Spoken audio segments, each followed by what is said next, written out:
អរុនសួស្តីពុកម៉ែបងប្អូនទាំងអស់គ្នាស្វាគមន៍សាជាថ្មីមកជួបយាយយើង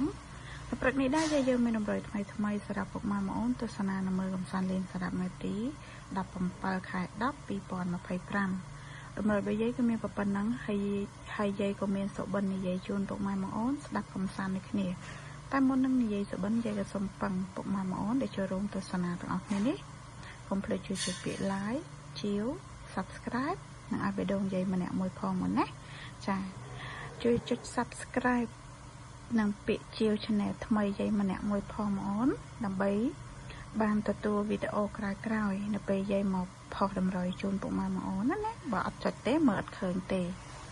តោះចឹងពុកម៉ែបងអូនចូលមកស្ដាប់សុបិនយាយយប់មិញនេះយាយសុបិនឃើញមនុស្សប្រុសអង្គុយតុកមូល 4-5 នាក់អង្គុយញ៉ាំ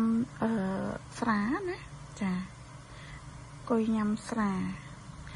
អង្គុយតុកមូលរបៀបដូចបងតុកមូលបងអូនចាអង្គុយ 4-5 នាក់ហ្នឹងហើយចឹងយាយក៏កាត់យក57 59 69 60គាត់64